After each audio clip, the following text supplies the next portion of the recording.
네, 안녕하십니까. 훈 선생입니다. 지금쯤에 이미 기말고사 다 끝났고요. 그리고 6월 모평 성적표도 이미 받았을 것입니다. 6월 모평 성적표를 받은 학생들은 대부분의 학생들이 뭐 생각만큼 좋은 성적을 받지 못한 경우가 대부분이고요. 네, 그러다 보니까 그동안 생각하지 않았던 수시도 한번 생각을 해보게 되고요. 그리고 저 수시나 정시에서도 있던 전형도 어떤 전형을 넣어야 할지 다시 한번 고민하게 되죠. 그러다 보니까 뭐 학교 선생님하고 상담하기도 하고 혹은 뭐 다른 전문가들을 통해서 상담하기도 합니다. 그래서 오늘은요, 우리 아이가 지원 가능한 대입 전형을 어떻게 판별하는지 아주 간단하게 한번 설명을 드리려고 합니다. 자, 우선 그 판별하기 전에 우리 아이가 지원 가능한 대입 전형이 어떤 것들이 있나 한번 확인해 봐야겠죠. 크게 나눈다 그러면 학생부 위주의 전형하고 수능 위주의 전형은 나뉘고요. 학생부 위주의 전형에는 학생부 교과, 학생부 종합, 그리고 논술 이렇게 나뉩니다. 그리고 정시는 딱 하나입니다. 수능 위주의 정시. 네, 이렇게 생각하시면 됩니다. 여기서는 특기자 전형이라든가 실기 전형은 이제 뺐습니다. 자, 그러면 이제 첫 번째로 학생부 교과 전형입니다. 학생부 교과 전형은요, 학생부 안에서의 어떤 교과 성적, 그것도 정량적인 그 수치화된 그러한 성적을 가지고 학생들을 선발하는 그러한 전형입니다. 그리고 어떻게 보면 우리가 알고 있는 내신, 이 내신이 바로 교과거든요.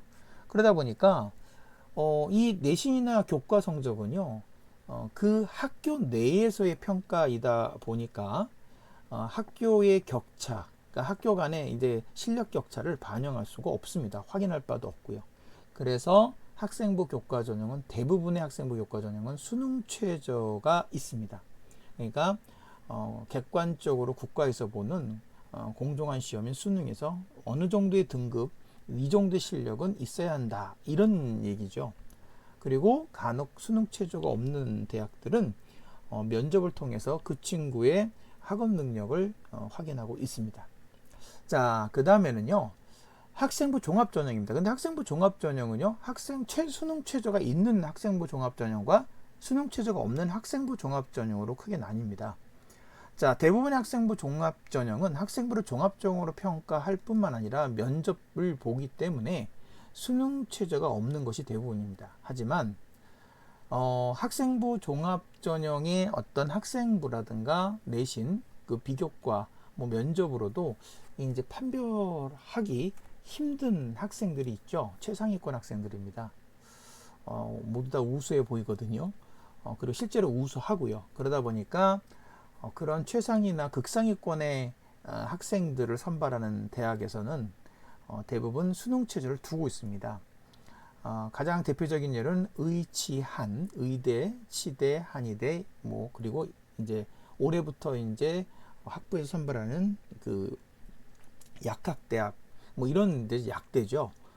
그리고 이제 서울에 있는 한 뭐 다섯 여섯 개 정도의 뭐 상위권 대학들, 이런 대학에서는요 수능 체제를 두고 있습니다. 하지만 그러한 대학이나 학과를 제외한 대부분 학교는 수능 체제를 두지 않고 학생부를 종합적으로 평가해서 선발하고 있습니다. 그러다 보니까 학생부 종합전형으로 대학을 갈 친구들은요, 비교과 활동을 열심히 하다 보니까 내신 성적이 학생부 교과로 가는 친구보다는 조금 낮고요. 그리고 수능 체제가 없다 보니까 수능 공부를 안 합니다. 그러면 어떤 일이 벌어질까요? 이제 학업 능력이 우수해 보이는 이런 친구들이 수능은 잘 보지 못하는 거죠. 그러다 보면 6개의 학생부 종합전형의 카드를 다 썼는데 다 떨어진 경우 만약에 재수를 하게 되면 아무래도 단기간에 어떻게 보면 그 1년 동안에 수능을 수능 성적을 향상시키는 게 수능을 준비했던 친구들과는 또 다르죠. 그래서 그런 부분도 알고 계셔야 되고 또 염두에 두셔야 될 것 같습니다. 자, 그 다음에는요, 수능 체제가 있는 논술과 수능 체제가 없는 논술, 이렇게 논술 전형이 있습니다. 논술 전형은 기본적으로 학생부의 어떤 교과는 이제 변별력을 크게 없습니다. 그렇지만 수능 최저, 즉 수능은 수능 최저를 맞추지 못하면 일단 논술 실력이 아직 출중하다 하더라도 떨어질 수밖에 없다 보니까 결국에는 수능 최저가 가장 큰 비중을 차지한다고 해도 과언이 아닙니다. 그래서 논술 전형으로 대학을 들어갈 친구들은 일단은 수능 최저를 맞출 수 있는 대학을 먼저 선별을 하셔야 되고요. 그리고 나서 그 수능 최저를 맞출 수 있는 대학들의 논술 출제 경향을 파악을 하셔서 그 대학을 그 경향에 맞춰서 논술을 준비하는 게 맞는 거죠.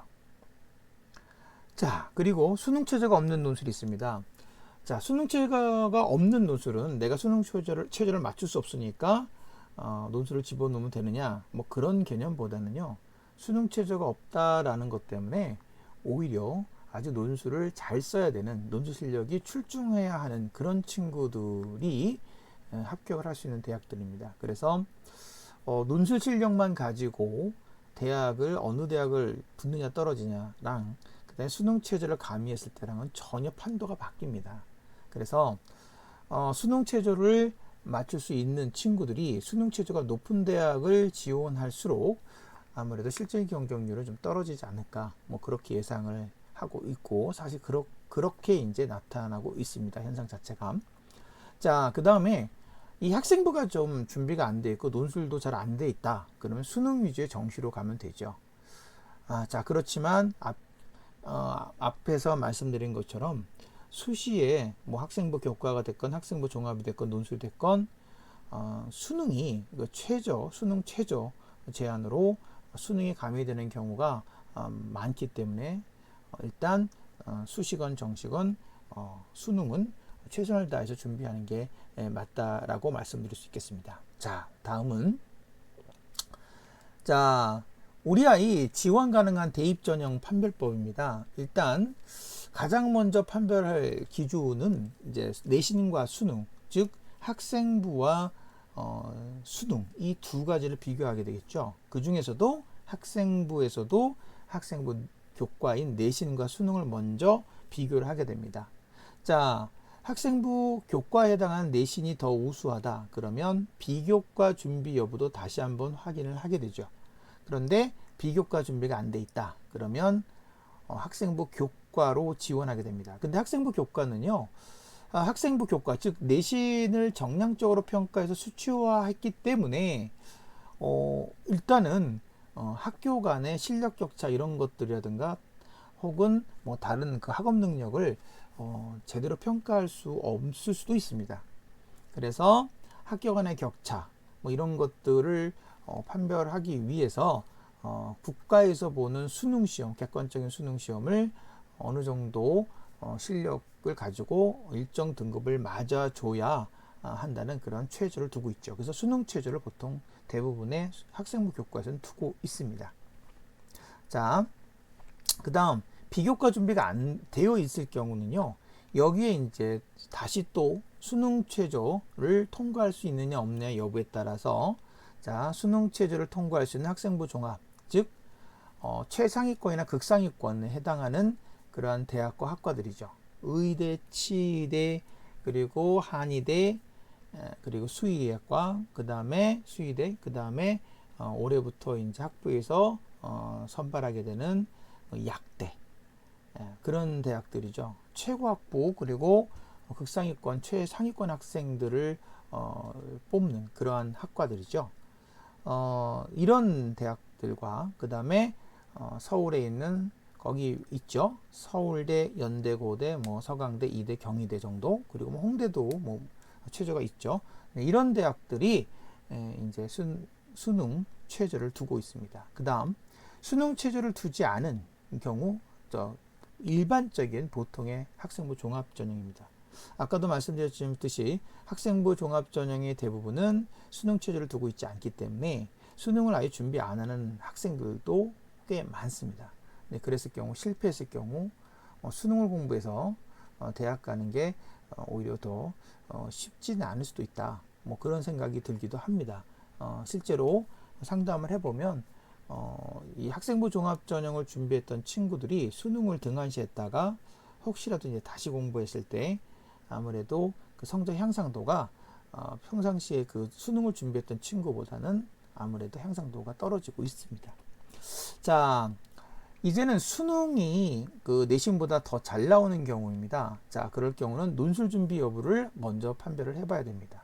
자, 논술 준비가 되어 있다. 그러면 또 최저 통과 여부를 확인해서 최저 통과를 할 수 있다면 최저가 있는 논술, 대부분의 논술은 최저가 있고요.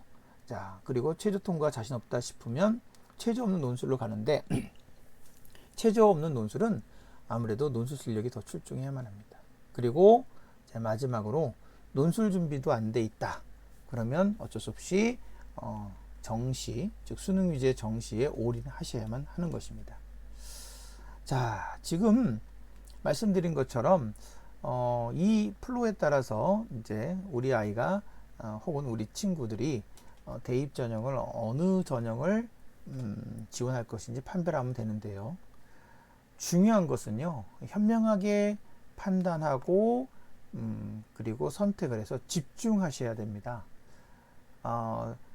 수시에 원서가 6장 그리고 정시에 3장 있다고 해서 정시까지 가기 전에 6장의 원서가 아깝다고 해서 그냥 써볼까 라는 생각은 절대 버리셔야 됩니다.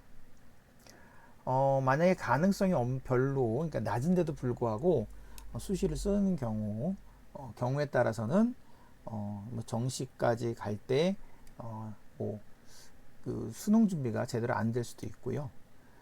그런 경우가 많습니다. 그래서 어쨌든 자기의 어떤 그 전형 요소로서 가지고 있는 것들을 객관적으로 정확하게 분석을 하셔서 강점에 해당하는 전형 요소를 가지고 그 요소에 맞는 전형에 집중적으로 준비하셔서 지원하시는 것이 합격률을 높이는 전략이고 비법이라 할 수 있습니다. 자, 현명하게 판단하시고요. 그리고 선택해서 집중하시기 바랍니다. 그리고 가장 중요한 건 바꿀 수 없는 거에 미련을 두지 마시고요. 바꿀 수 있는, 그리고 변화를 줄 수 있는 것에 희망을 가지고 최선을 다하시길 바랍니다. 우리 친구들 최선을 다해서 좋은 결과가 있기를 기원하겠습니다.